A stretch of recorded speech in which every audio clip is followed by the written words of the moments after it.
The koala is one of Australia's most loved animals. With its big fluffy ears and black button nose, it's adored by all. Though cute, koalas are thought to be lazy and slow on the uptake. But once you scratch the surface, there's much more to their world than meets the eye.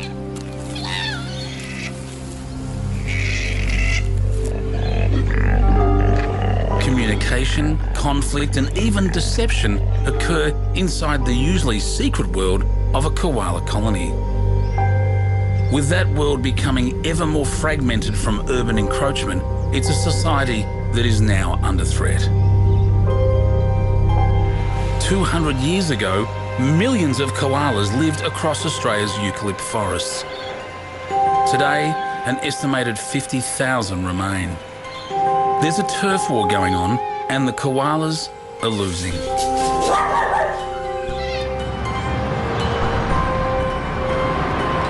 But as we move in on their territory, can koalas continue to live their slow life in the fast lane?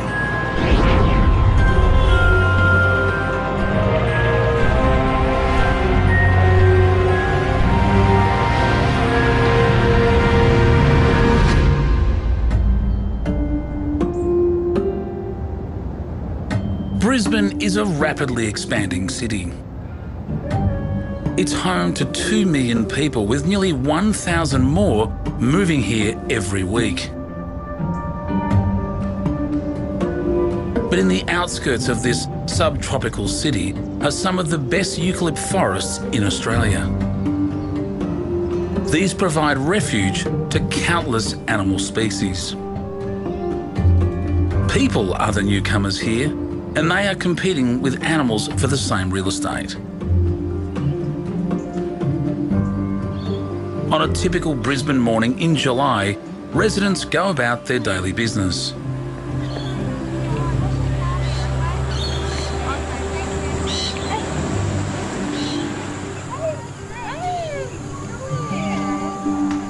But the locals are unaware that a silent witness shares the suburbs.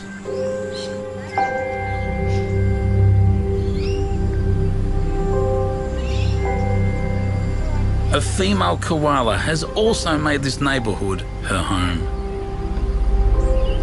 This is the boundary where the world of people and koalas collide. Inside these small urban pockets of forest, koala society can be a place of high drama.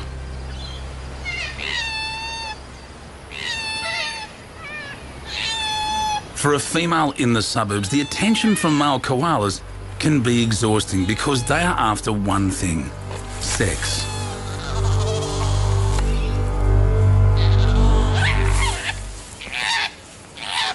The female is not interested and does her best to reject the young upstart. When the alpha male sees her messing around with a rival, there's trouble.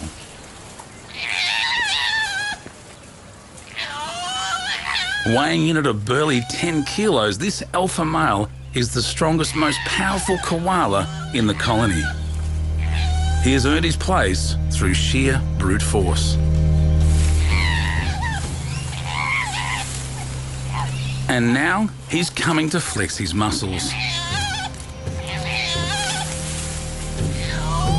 He makes sure the rival male is put back in his place.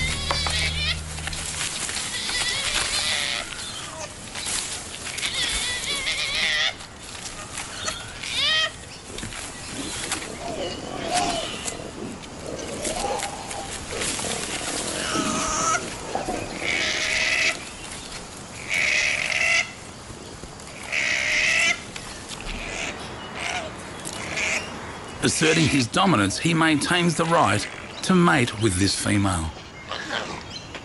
The loser retreats to the sidelines. Dominance can change quickly. It's a fine line between being today's alpha male and tomorrow's outcast.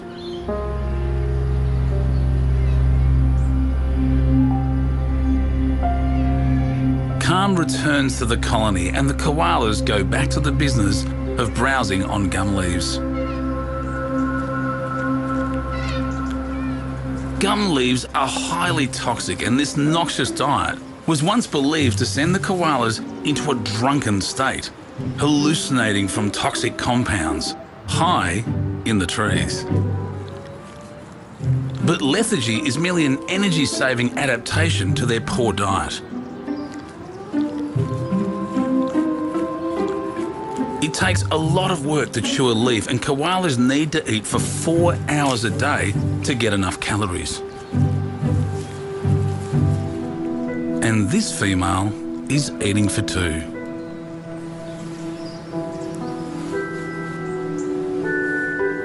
Nestled in her pouch is a 6-month-old Joey who occasionally ventures outside.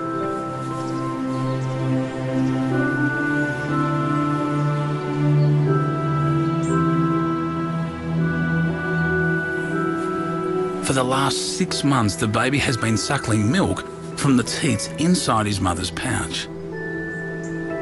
But now, in readiness for eating leaves, he must consume her feces. For these contain pap, a secretion that gives him the bacteria needed to digest tough eucalyptus leaves.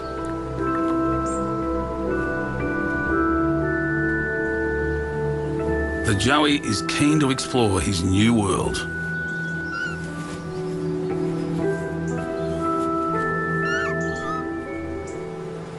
He communicates to his mother with squeaks and murmurs.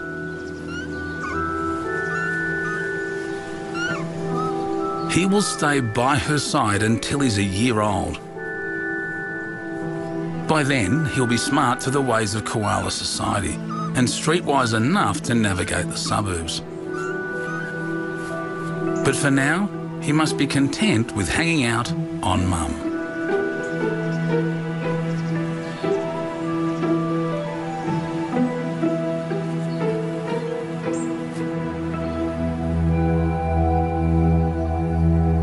In this patch of forest in the Brisbane suburb of Petrie, biologists from Griffith University have been studying the movement of koalas for 2 years.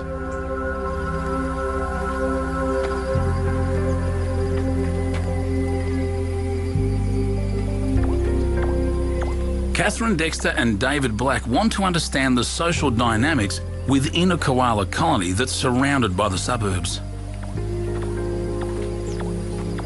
We track the animals weekly, trying to get an understanding of how far they're moving and how they're interacting. One of the things that we're trying to do is capture more koalas and put collars on them to track their movements. Okay, that looks like we've got him. Let me just take a GPS. Yep, you check that. Can you just check some of the details for me? Yep. All right, so can you see the rump? Yep, the rump's good. So good? Okay. And can you see the coat? Yep. You know, the coat's fine, the eye's fine. Okay. Koala's very active. The next step is to snare this koala to add him to their study, so a team of expert catchers has been called in.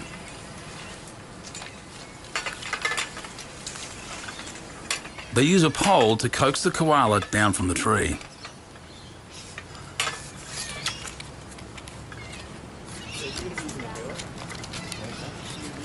Yeah, I can pass it up to you. I'll bring him down. Bring him back to you. Yeah. Bring him down. Just bring it down. Beautiful. Okay. Nice. Good, well done. Well done. Okay, quick. Hang on. Put it over his head. Put it over his head. Just right here. Okay. Nice work, Dave. Nice work. Oh, good catch, Debbie. Well done on that branch. Nice, well done. Each and every one of our koalas, which is now over 70 for this project, have a full health check at the beginning. We give the animal a light sedative. So once it's asleep, we pop the new collar on. We collar koalas because we want to track them. When we catch them, we put either a VHF or a GPS collar on them, so they'll have every 4-hour fixes. And this gives us a really clear indication of how they're moving without having to track them every day. One of the nice things about this project is naming the koalas, and we have a little bit of fun with that. So the names that have come up are rock stars or movie stars. They've called this koala Hendrix, after the legendary guitarist. So once the collar is fitted, we take it back to the tree that we caught it in and release it. Once we're able to download the data, it gives us the information of where that animal's moved over the past 4.5 months. Got it. Here we go.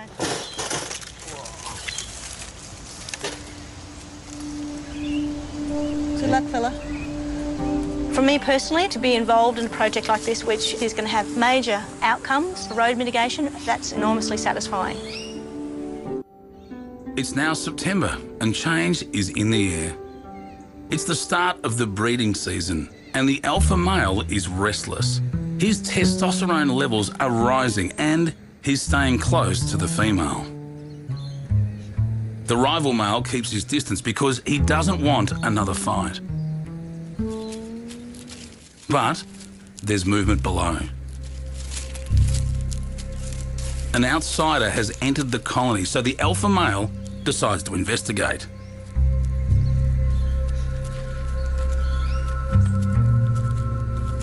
The intruder is a young 4-year-old travelling male, a wanderer who has left his native colony to try his luck with females elsewhere. But he's not welcome here. When there's conflict, koalas talk to each other to avoid a fight. The alpha male reacts to the arrival of a travelling male with a guttural bellow.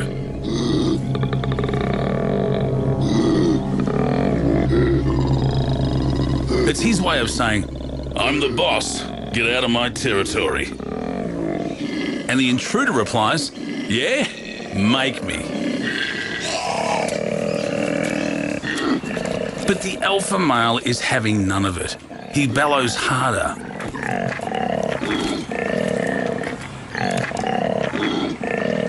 Though not much larger than a cat, he sounds as big as a lion. The intimidation tactic seems to have worked. The traveller decides to move on. But there's more than one male in this colony.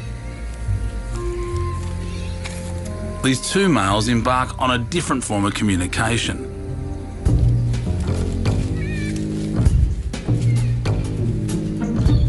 First, the traveller smears his scent on the tree, hoping this odour will intimidate the other males and attract females.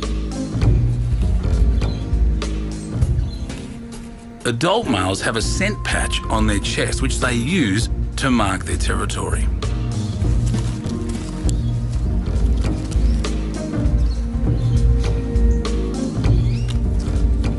The resident male replies by scent marking back.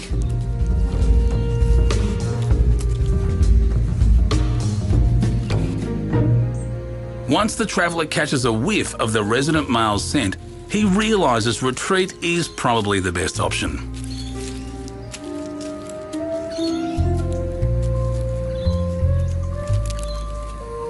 But travelling males don't give up easily, and as darkness descends on the forest patch, the traveller bides his time and prepares to mount a surprise attack. Under the cover of night, the travelling male returns to the colony to challenge the alpha male to a duel.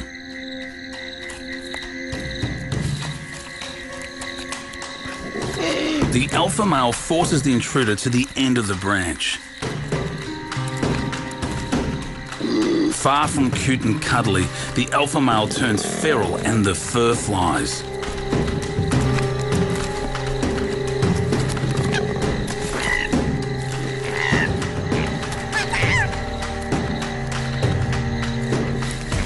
"96% of all male-to-male encounters result in both males backing off, but not this time.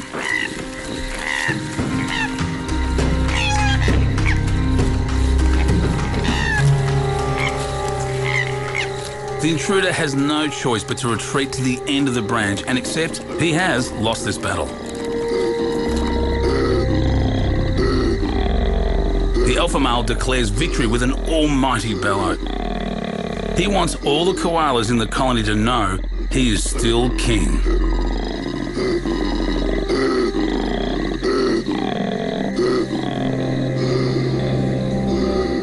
Similar battles for koala dominance are being played out in patches of bush throughout Queensland suburbia.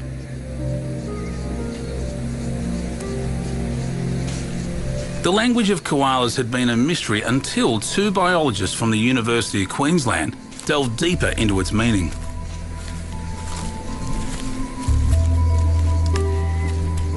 In order to crack the code of koala communication, Dr. Bill Ellis and Dr. Sean Fitzgibbon conduct an unusual experiment. The koala social system seems to be a lot more complex than we might have otherwise thought. The question really was, who are koalas bellowing to?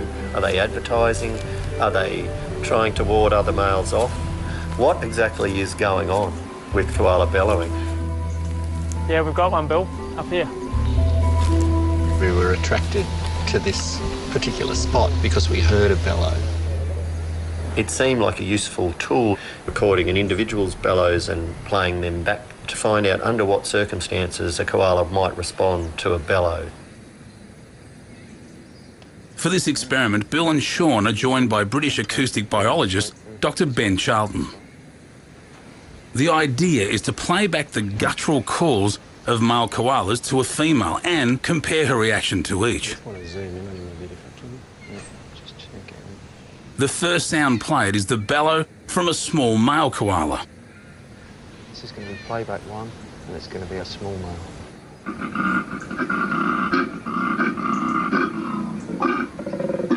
A head turn is a good response as far as the scientists are concerned. Next, they play a bellow from a large male to see what response they get. She seems impressed. Looks like she wants to get to know the owner of this bellow a little bit better. Moving towards the sound suggests that female koalas can gauge characteristics of the male from their bellow. That's a very strong response. We are pretty sure now that the bellow is an individual signature of each male. There's components in the bellow that indicate how big the male is. And so we think that probably females are able to select large individual males simply by their bellow. But the love serenade is over once a dog arrives.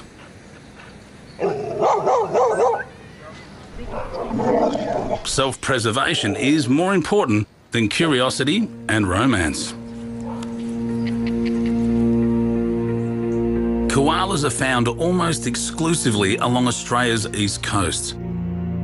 200 years ago, koala habitat was abundant, but today it is so fragmented that koalas cling on in isolated pockets.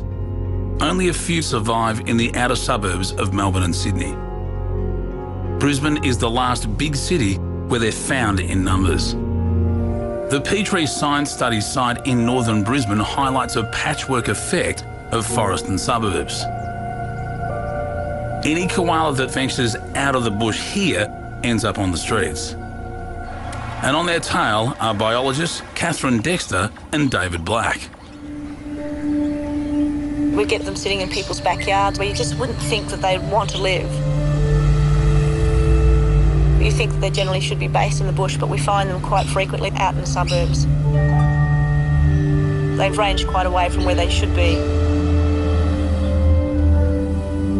Dave.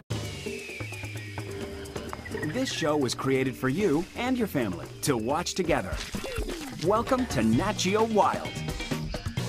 It has been collecting home video footage from residents who've come into contact with koalas in the suburbs. And some of what they've seen is rather bizarre. I really find it fascinating how the koalas are relating to the suburbs. I've seen koalas in backyards where dogs have killed koalas before. Really heartbreaking. In the suburbs, we see really strange behaviours. You'll see them in really strange trees and going through backyards of houses. There's so many risks that they're taking to go into this suburban environment. You really get a feeling for how threatened they are in their everyday lives. Living in the city comes with its challenges. Koalas may have started life in the slow lane, but freeways now intersect their bushland home. Over 1/3 of all koala deaths in southeast Queensland are from vehicle impact. The Griffith University biologists are helping koalas to move freely without having to interact with busy roads. They're planting trees on bridges to link koala corridors and adapting underpasses to encourage koalas to go under the roads. Cars are the #1 direct killer of koalas. The fundamental question we're trying to answer is, do koalas use underpasses that have been developed for them? We really wanted to get visual proof that they were crossing these structures. So we set up cameras at every possible location that they could be crossing. They had no expectations. I mean, it would be fantastic to see a koala at such a long shot.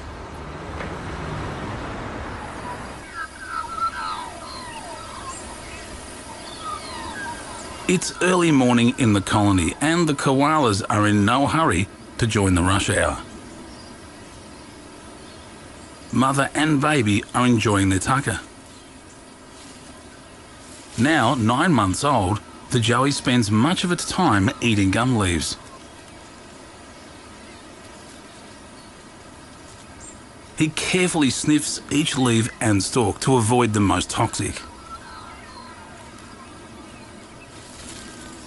Koalas have a keen sense of smell and are quite finicky about which leaves to eat. The joey still relies on his mother for milk and will regularly pop his head back in the pouch for a drink.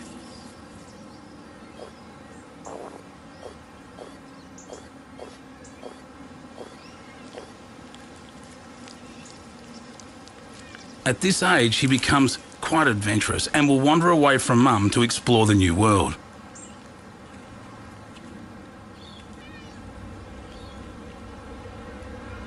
But there are many scary sights and sounds nearby.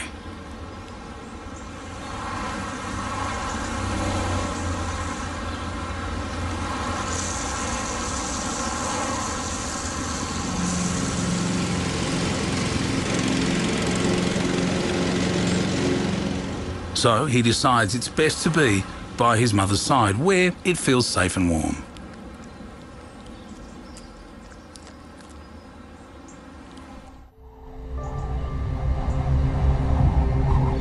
By late spring, storm clouds are brewing.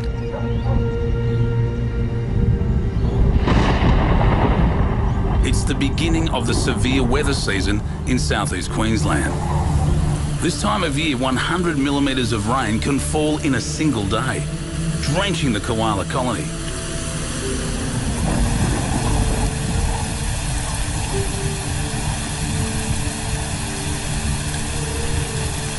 The fur on the koala's bottom is densely packed to provide a cushion for the hard branches and insulation from the wet and the cold. Once the rain stops, Mother and Joey need to eat to make up for lost time.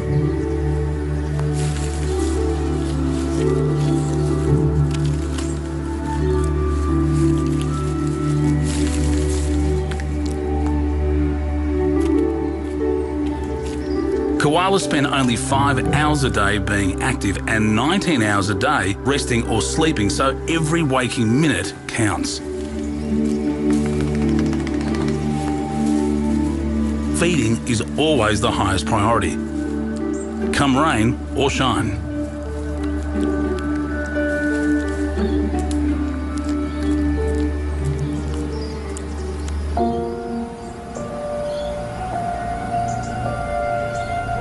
As the sea of suburbia spreads, the koala's habitat is reduced to small islands of bush.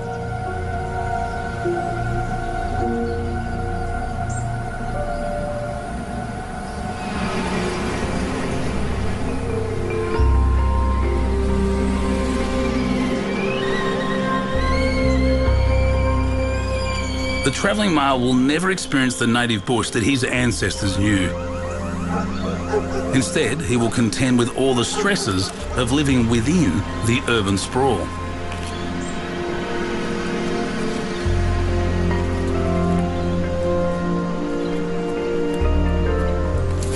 Travelling koalas are known to roam for up to 10 kilometres to find another colony.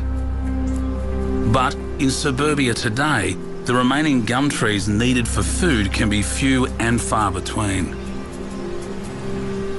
And to make matters worse, the travelling male has unwittingly stumbled into another male's territory.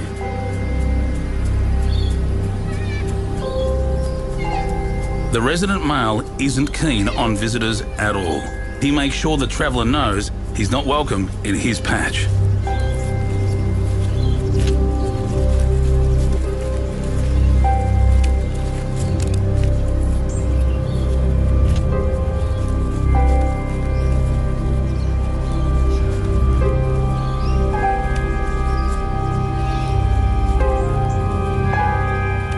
The rules of the jungle still apply even in an urban jungle, and males must confront each other to sort out the pecking order.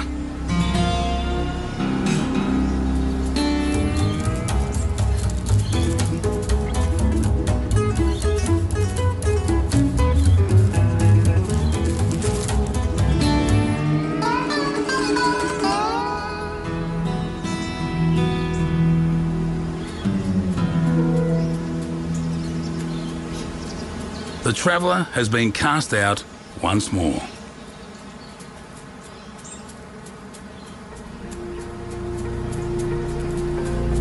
He crosses the creek to get away from the occupied territory. He's not particularly elegant in the water, as his body is actually designed for climbing trees, but he can dog paddle his way to safety. He's persistent for good reason. While alpha males dominate in size, chances are the traveller will find females by stealth, if he can sneak under the radar. Biologists Catherine and David have often seen territorial disputes play out amongst the koalas that they've been studying. A few months ago, they were tracking two koalas. One was the young male Hendrix that they put a collar on a few months ago, and the other was an alpha male called James.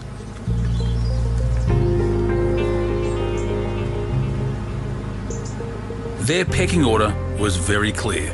James had access to the best trees and was preventing Hendrix from using them. Then everything changed. James became diseased and so was caught and taken to an animal hospital where he remained for 2.5 months.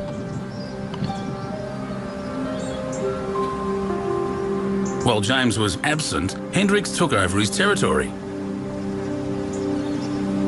When James was eventually released back into the wild, he was immediately pushed out of the forest by Hendrix and forced to live in the suburbs. The interesting thing is now Hendrix, who was the young challenger, was now sitting in trees where James had once sat.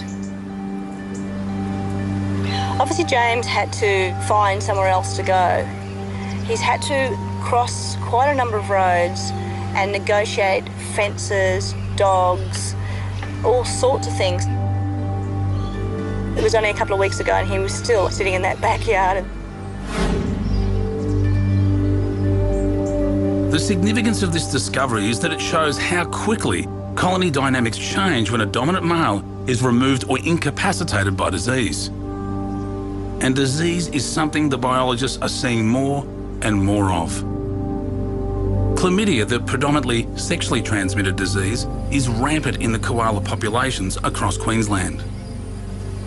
Now it appears mighty Hendrix has succumbed. Are we going to try the other one now? Yeah, Sick one? We'll just go look at it first and then we'll see if All right. So when we find a diseased koala, we try our hardest to capture it as quickly as possible and get it to Australia Zoo Wildlife Hospital, because that will give it the best chance of surviving. Yeah, he's looking fine. So 119 he is. It's a pretty distressing situation because you become attached to those animals and you know that you have to do something about it. I just sort of give his mouth a look, just give him a general quick check over. We check the condition of the animal, check the coat, the eyes. Oh, his breathing and his... that was at 94. The other thing that we do is a body score, and that's done by checking the back at the shoulder blades there, making sure that there's a nice sort of thickness in the muscle there, and that generally gives you an indication of how healthy that animal is. Lucky for Hendricks, he was found to have only a mild case of chlamydia and was treated and returned within a fortnight before James had a chance to re-invade his old stomping ground. Left untreated, chlamydia can cause conjunctivitis and blind the animal.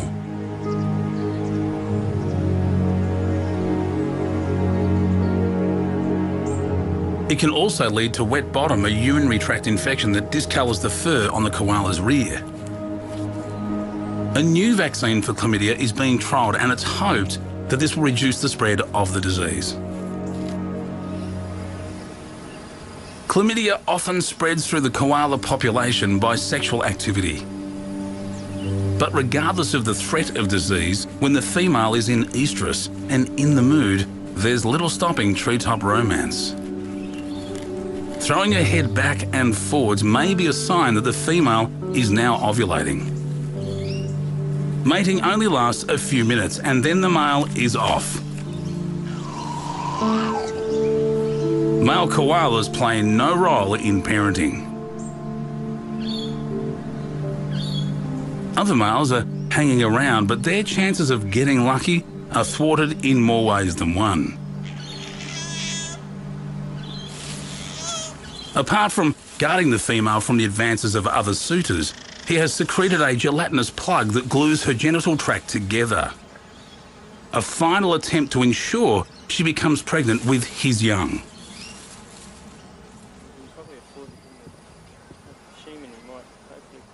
The breeding habits of koalas are being studied by biologists Dr. Bill Ellis and Dr. Sean Fitzgibbon. And recently they made an important discovery. The surprising thing that we found was that large resident males within the population were only siring about 50% of the offspring. You had these transient males that tended to come and go, and lo and behold, it was these transient males that were siring the offspring at our site. Yeah, so I wonder if the other boys know you're here, Hank. Yeah, a few pouch young around. He could be the proud owner of some of them. The transient or travelling male is important for maintaining genetic diversity, especially in areas where overcrowding and inbreeding occurs.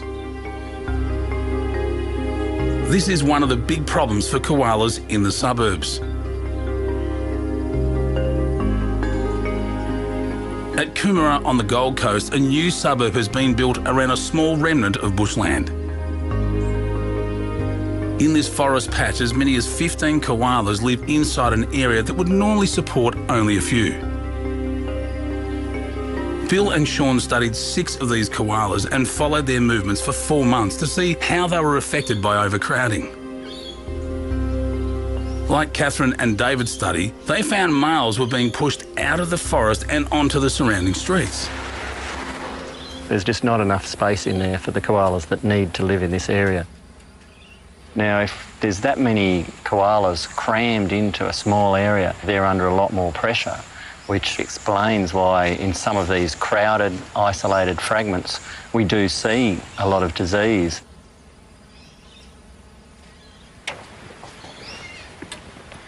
One of the koalas that Bill and Sean tracked was a mature male called Houdini.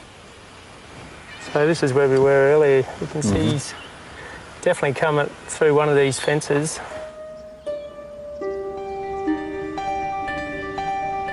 Houdini occupied a small patch of trees between a road and some houses and then tried to move into the central bush area. But it was already crowded, so the resident male koalas prevented Houdini from entering not once, but 4 times. So, Houdini was forced to settle for a life in the median strip. Briefly, it looks like, but by and large, he's just hanging in that tiny little patch there. Yeah. Koalas obviously have a really complex social system, and I think there's no doubt that what we're doing in their environment is breaking that system down. The Joey is now a year old and getting too big to carry for long. He's becoming increasingly curious and is happy to wander away from Mum to explore for hours on end.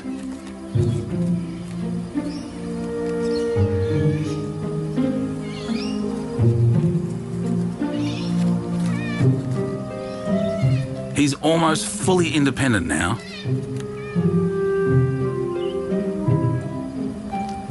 His mother is not producing milk anymore and won't suckle him again. So he has to rely on gum leaves, but he's not yet that good at getting them down his throat.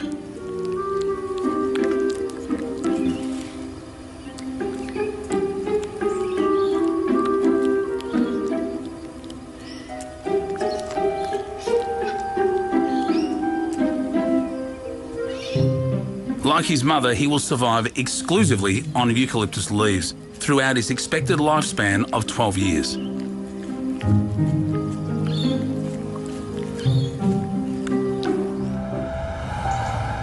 Four kilometres away from Petrie is the Bruce Highway. It's the main freeway in Queensland.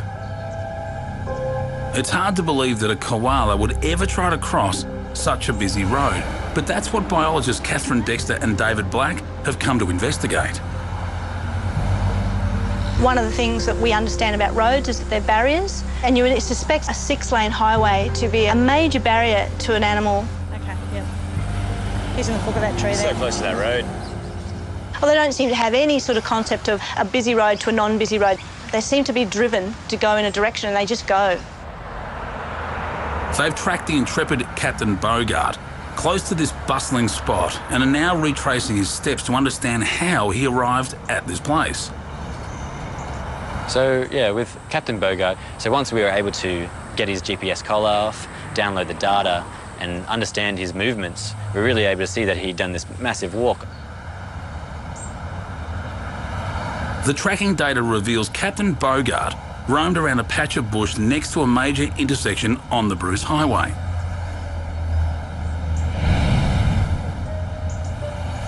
Then he went over a busy overpass going to and fro, crossing it no less than 5 times. But the travelling miles journey didn't end there. He walked along the highway for 1.5 kilometres, then did something no one believed was possible. He crossed the highway, all 6 lanes of it. This is a truly amazing feat for a tree-dwelling animal. When I first saw this, I couldn't believe what was happening. I was like, that's just insane. We didn't think that they would try to cross a 6-lane highway.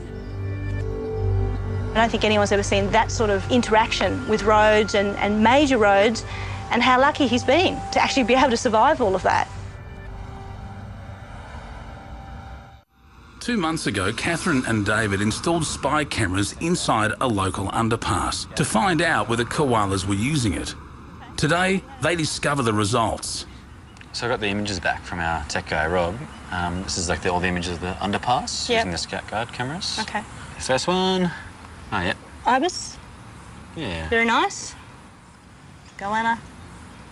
The quality is actually really good. Yeah, it's not bad. Something at night. Wallaby. It's Oh, a yeah, wallaby. you can see his tail there. Holy. I think. Definitely a koala. Okay. Go next. Go next. Oh my God.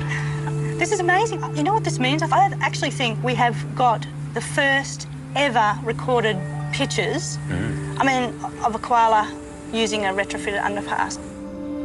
Now that we've actually had confirmation, we can start retrofitting other areas where we know koalas are crossing. The work that we've done is going to have some really long-term implications for koalas to allow them to be able to live in harmony with people.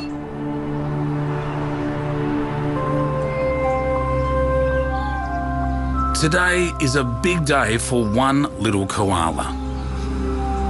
The Joey has reached the first stage of adulthood and is now 13 months old. His mother lets him know with a friendly bite that the time has come for him to stop relying on her.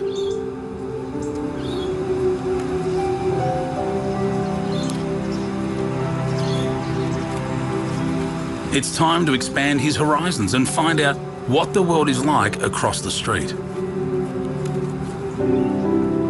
Mum watches as if to say goodbye.